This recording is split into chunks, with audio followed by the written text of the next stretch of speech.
Hi, I'm Brian. Hi, I'm Merisa. And this is Human Coupling, the show about what it means to be human and being a couple. So whether you're married, divorced, dating, or don't know where you land, we're here to help. Hey everyone, it's Merisa. Welcome to another episode of Human Coupling Podcast. How are you doing, Brian? Hey, how's everybody doing out there in podcast land tonight? Well, as usual, and as I say, they're all doing lovely like I am. Isn't that great? I'm so happy you're doing lovely tonight. Well, dear. yes, of course I am. I'm good. I've had my medication and I'm fine and I'm happy and I'm not angry. But what's tonight's show about, Brian? It's about that lovely word, anger. Yes, so if you're off your meds like me once in a while, you'll know what we're talking about. Oh, fun. Oh, shut up. You don't use the radio voice on me. Oh, come on. Whatever. Anyway, hi folks. Tonight's show is on anger, and this week's topic is kind of a doozy. I know last week we did something fun, but we have to go back to being serious because that's who we are. Now, that's not exactly true. Of course it's true. We're serious people. We're very serious. You can still be funny and talk about anger, though. Anger's funny. I don't think so. Come on. No. Do you ever think about how ridiculous anger is? Of course I think about how ridiculous anger is. You're going to do something that takes 5 seconds that might affect you for the rest of your life. That's hilarious. It is.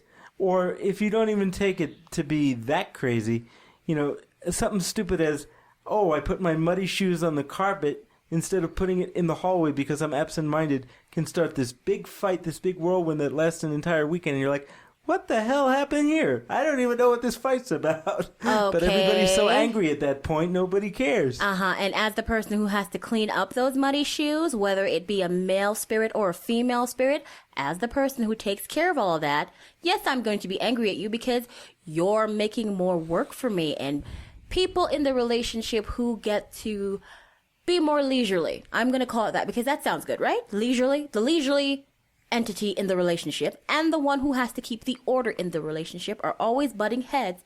Because and let's be honest, there's always one or the other. Nobody's equal in this amount. No one's equal in this amount because you know what? There's always that one role that you take on in your relationship. And even if you don't know it, who cares? We're going to tell you about it.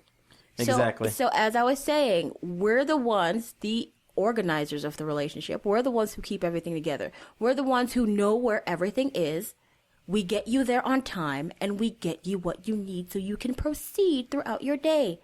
And let's take a comedic look at this. There's a reason. Comedic look. Okay. Yeah.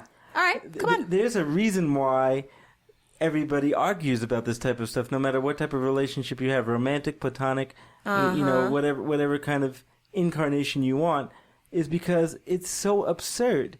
If you think about it, every sitcom for the last 40, 50 years has this thing. I told you not to put the cream corn on the shelf. So you're saying right now that 80s sitcoms, 90s sitcoms, whenever you were allowed to watch these shows when you were young and a teenager or whatever, you're telling me that they have such an ingrained influence in our life choices that they're spilling over into real life. You're telling me that I'm emulating some crazy character on TV because, okay, that character is crazy and needs to keep the house clean, so that's what I'm going to do when I grow up. Mm-hmm. Exactly. That's silly. Come on now. That's just... Well, come on, think about it. Come on. That's in layman's terms. No, that's no. Oh, my God. 1, 2, 3. When you're young, what do we see? We see our families, yes, but what are we more influenced by? At least our generation, I can say, Marissa. Okay, well, that would be the 80s, 90s generation. Yes, the 80s, 90s was heavily influenced by TV and by TV sitcoms. We're talking about the old school ones. We're talking about like Three's Company and, All in the Family and all those types of sitcoms. Yes, everything that used to be on Nick at Night. Yes, Nick at Night used to show these really cool old episodes of sitcoms. That's how I got to see them when I came to this country. I watched TV and I watched Nick at Night and I saw all these awesome shows. Yeah. That's how I saw them. I don't know how anyone else. I didn't see them when they were actually on. That's how I saw them too. That's how I saw them too. Yeah. But even if you fast forward into the late 80s and you pick up the one show that I still watch because it reminds me of my own family. When you pick up the show Roseanne, at least the early seasons. Yes, the early seasons. And you look at all the things that they're going through.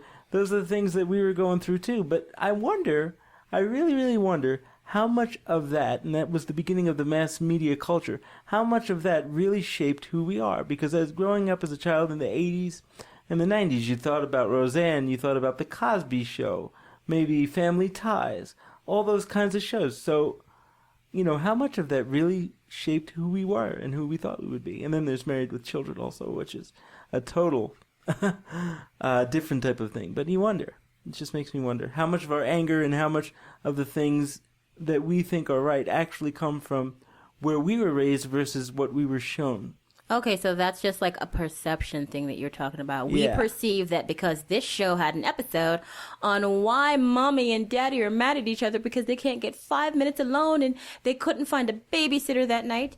We're perceiving that to be how real life should be. That's kind of That's crazy. Just a thought. I know it's a little crazy, but I'm trying to stay on the light end of this subject because it's not a very light subject. Why do you have to stay on the light end of this subject? Okay, folks, this subject was actually requested by one of our listeners. And, she gave us a synopsis of her personal relationship and why this kind of thing is so important to her for someone to talk about. Because, I get it that everyone's relationship is different, and we handle anger and moments of anger in different ways. Some people, I'm grown up in this relationship now because it's been 13 years, and so is he. Yes. He's more educated, 2 master's degrees and all. Hooty hoo, I'm going to toot your horn for you. And I'm more educated in life, too. Yes, he's more educated in life and all that stuff. And then, so am I. I'm older. He's older. We can fight properly. But sometimes when you're young and this is a new relationship and you don't really know each other, you're just in it to push buttons and win. I think that's what happens when you're in such a new relationship. You're fighting to push a button and to win. Well, here's one thing, and I've actually mentioned this before, but there is no winning. No, there's no winning. There's no sides. When you fight, you want to win. Come on now. Don't say there's no winning. When you fight, of course we want to win. Of course. Your goal is to win the argument. Yes, there is no winning philosophically, but when you fight, your goal is to win.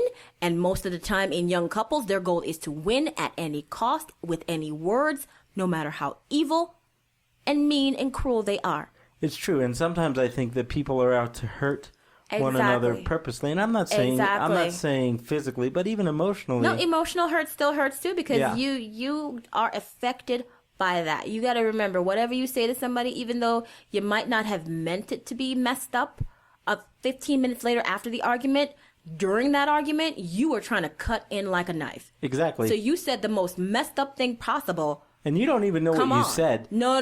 We never remember what we said, but the person who heard it, who was told it, they remember. Sometimes we say things kind of in a joking or passing manner. Of course, yes. And they say, well, you said this. I did? Exactly. You don't even realize you said it. I've been guilty of that. Yeah, but You've been guilty of it. We've all been guilty of it. Yes, the person who it affects, yes, they remember. You might not remember because you thought you were being funny, but the person whose life that affected, they friggin' remember, okay? That's why there's all those Lifetime specials about the bully who beat me up in school and said mean, nasty things about me.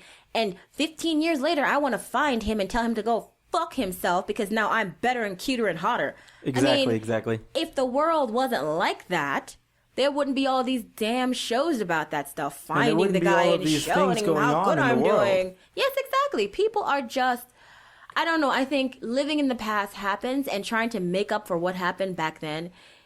If that's what you need for closure, I just don't know. I just don't feel like that's something I would do because my life, I hope to God, does not revolve around what some asshole said to me when they were a teenager and didn't know better. I don't want that for my life. When I was younger, it revolved quite a bit around what some asshole said or thought about me. Because you're younger. I was the victim of bullies. Yes. Very, very much so. It happens. And since I grew up in the 80s, it was way before the time that it is now where people were conscious about it. If anything, the adults that were in charge made it seem like it was my fault. Yeah, because that's what happened. I did something to antagonize the bully, and I should have known better. Mm-hmm. And then if you fast forward into your teenage years, one asshole friend says something because they think they're funny or because they think they're better than you, and it messes you up. And you might say, well, how does this equate to coupling? And the thing is, those dynamics that we learn when we're children and when we see what our families do and when we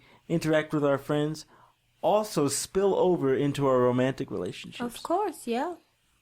Because we don't know how to react in romantic places, especially when we're teenagers, in our early 20s, or whenever we start dating. It's like, what do I do? This is something totally new. So we fall back on old patterns and old habits. And that's how a lot of the negative things which occur in relationships start to form.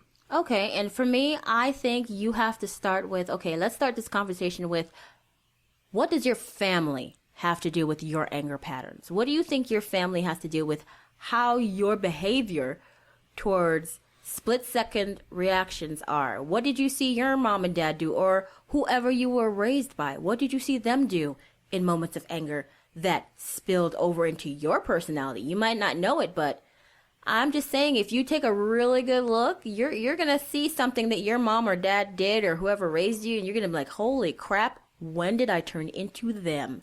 I'm definitely guilty of that. Lots of people are, yes. I turned into my dad. Sorry, Dad. Yes. But I turned into my dad because that's what I saw. That's what I grew up with. Yes, I hear you, and I hear that. It took me years and years and years, and I would say only within the last 4 or 5, even after all this schooling and after all this training, was I really able to recognize how I was reacting and correct it.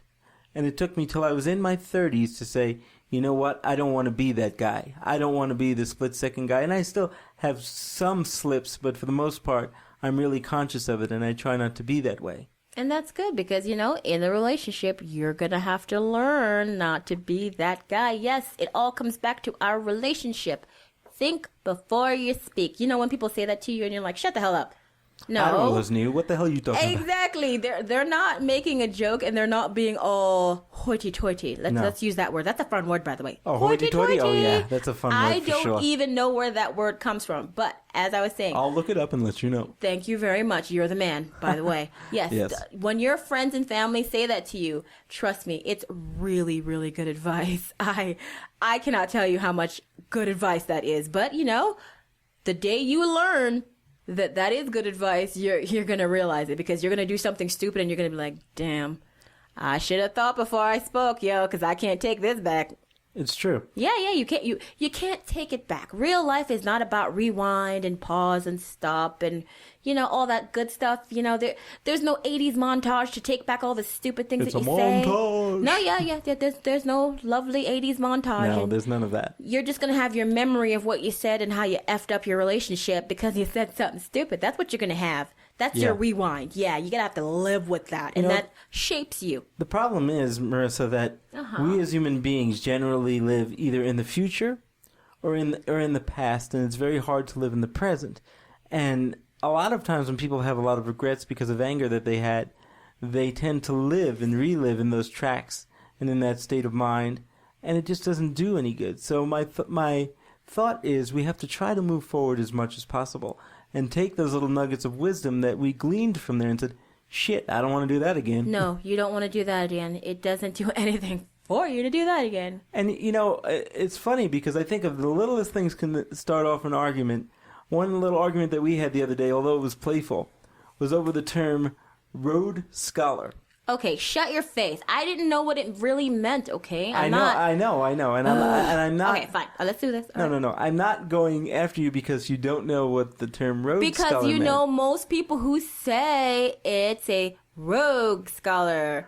R-O-G-E, rogue? Yeah, like rogue, like the superhero rogue. Hello, R-O-U-G-E, then. Yes, like the superhero rogue is what I thought it was. I didn't know any better. And he was all...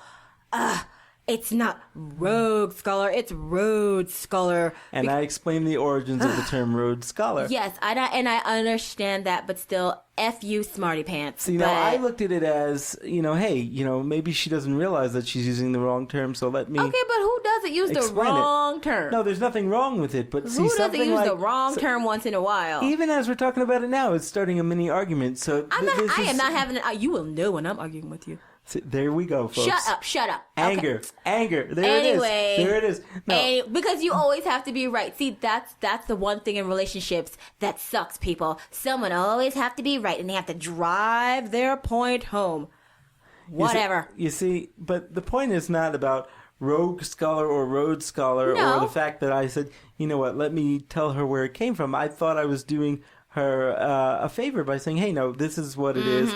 This is where it came from. Yeah. So that if you ever say that again, somebody doesn't come along and say, you sound like a fucking idiot. But people say it wrong all the time, so does it even friggin' matter? No, it doesn't. But, you never know when somebody will say, well, you sound like an idiot, and it hurts your feelings. Okay.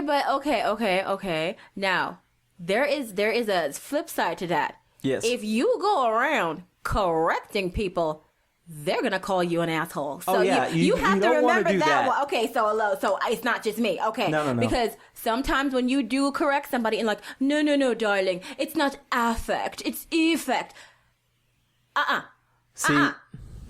You should have shut the hell up. Okay, I didn't need to do that. I won't do that to people. I'll do it to you. You're my wife. So why you have to interject on me for? I thought you would just be interested. It wasn't like, oh no, darling, you weren't saying this correctly. Well, you know how you know what it is, folks. He just sounds uppity. It's not his fault. I don't mean to, but he just sounds like he has, a protractor up his ass. He just can't help it. He has that sexy mathematician voice.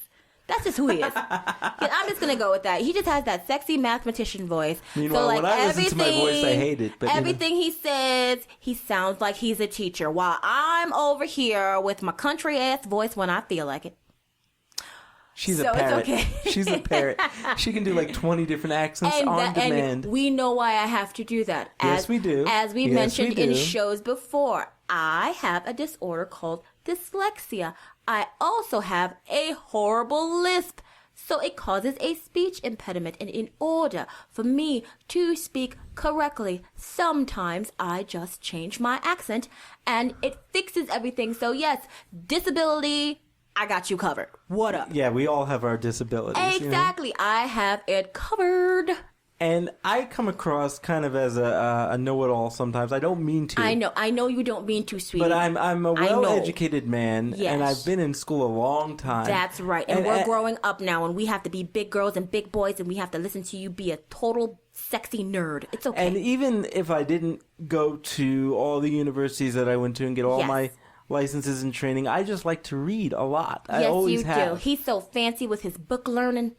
And sometimes it turns people off. Yeah. And when I was younger, and I know that Marissa had this problem too, I didn't understand why people would get mad at me when I say, no, you're wrong. That's wrong. Or that's wrong, teacher. You're not doing it right.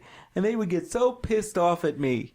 Well, yeah. I would be thrown in the corner a lot. Now, I'm going to tell a little story here. And I think I had told this story to Marissa, but it really showcases anger. Okay, so it's going to be a good one. Oh, this is one when I was a child. Okay. But I will never forget it. I was in 3rd grade, and I was in elementary school in Canarsie, which is in Brooklyn, New York, in PS 279. BK, what's up? Yeah.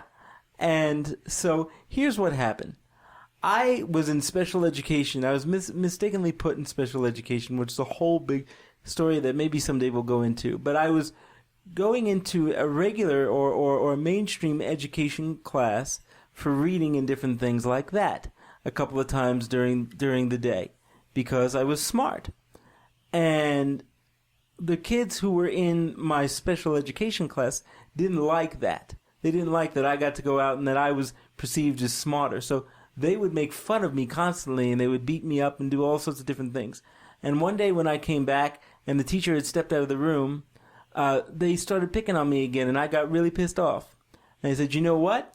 I'm smarter than you. I'm smarter than you. I'm smarter than you, and I'm definitely smarter than you. So shut up. And that's all the teacher heard. That's all the teacher paid attention to. And she didn't pay attention to the fact that I was being abused. So, of course, I got reprimanded and sent to the principal's office, and my mother got called because I said the truth. And that, my friends, is misplaced anger. Of course, you were just a child, and Here we are 30 years later, 25 years later, and I can still remember it. And what did it do to you? In that moment, it shaped who you are, because sometimes when someone gets that when they're younger, they pull back a little bit. Even though they know they can do better, they pull back because someone in a moment of anger affected their personality, and that's not good. That's not good. It's not fair to anyone. And people out there that this is happening to, right now you're young and you don't know what it's really doing to you, but hopefully you can move past it well enough to just grow up okay, you know? But there is a positive flip side to that, Marissa. Uh-huh. And the positive flip side to that is if you meet the right person, like I was lucky enough to meet you, and you're the right person for me. And when you meet that right person and that right person supports you and believes in who you are, you're able to rise above all of those things that were holding you back for all those years, all those decades. Well, we will all hope so. And say, fuck it. Exactly. I'm going to do what I need to do. And that's where I'm at now. But I wouldn't be there if it weren't for a supportive partner like Marissa. Yeah, and a supportive family is also a good thing. Don't forget about a supportive family because, you know, we all want to have that perfect TV family. But, you know, we're going to get what we get. It's going to be as good as it's going to be. And I hope you can take the good parts out of that and forget most of the bad parts because the bad parts are so boring. And there's so many bad parts. Just think about those few good things that made it worthwhile. That helps. That did help. When the anger starts boiling up, folks. Yes. You need to really stop, take a step back, maybe even count to 10 or 5. Okay, so for me, you know, like when I was younger and you know when you're in Brooklyn and you were about to fight, you take off your earrings and you put your grease on your face and you put your hair up in a ponytail. So I should stop before that time. Yes, you should stop before that time. You know, before you started. I'm talking about adults here. If you feel you're really the one who said to make argument, this funny. Yeah. Okay. But we could do that. We could put the Vaseline on our face and get ready to fight. And take out our ponytails, put your ponytail up, and you take off all your rings, or keep the rings on if you really want to cause some damage because you're really angry. But we're gonna work on that. We're gonna work on that because we're adults now, and we can't do this. There's no schoolyard people.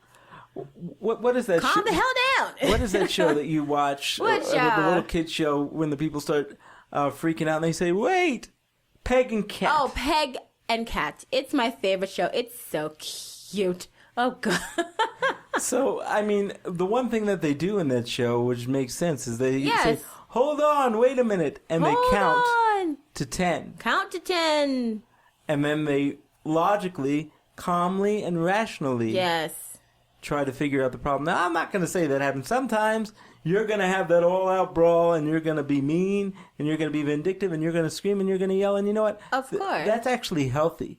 It's when you stop doing that, it's bad because you no longer care, or when you do it too much that you're not able to communicate that it's too bad. But every so often, it's okay. Okay, and because you're the therapist, right? You're supposed to be saying, like, when you're fighting, fight correctly. Yes. Don't fist fight. No. Fight correctly. Do not use that moment of anger to cause more trouble down the line. See, now. Correct. I like to do that because I'm kind of vindictive, and I know that about myself. But I do think harder before I say things because, you know, I could say some things about your mama, but still, he could say some things about my mama. So she's getting better, folks, let me tell you. We don't want to do that because it's not nice. Maybe all my social working is rubbing off on you. No, I'm just trying to go to bed instead of arguing. You know, honestly, I just want to go to sleep. So with the last couple of minutes of this show, what's the number one lesson you want to reiterate for our good listeners? Well, I think the number one lesson is anger happens. Yes, it does. We're all angry. We're all going to fight. We're all going to yell. We're all going to scream. We're all humans, yes. However, like Marissa said, she took on the therapist role tonight. You have to fight productively. Yes. You do not want to fight just to hurt the other person because that's not going to solve the underlying problem. No. So it's okay to get your emotions out, but at the end of the day or the end of the night, make sure to say I love you and good night. Of course. And then for my little cute segment, I'm going to say, do you want to win? Do you want to be right? Or do you want to be happy? Do you want to go to bed happy? Yes.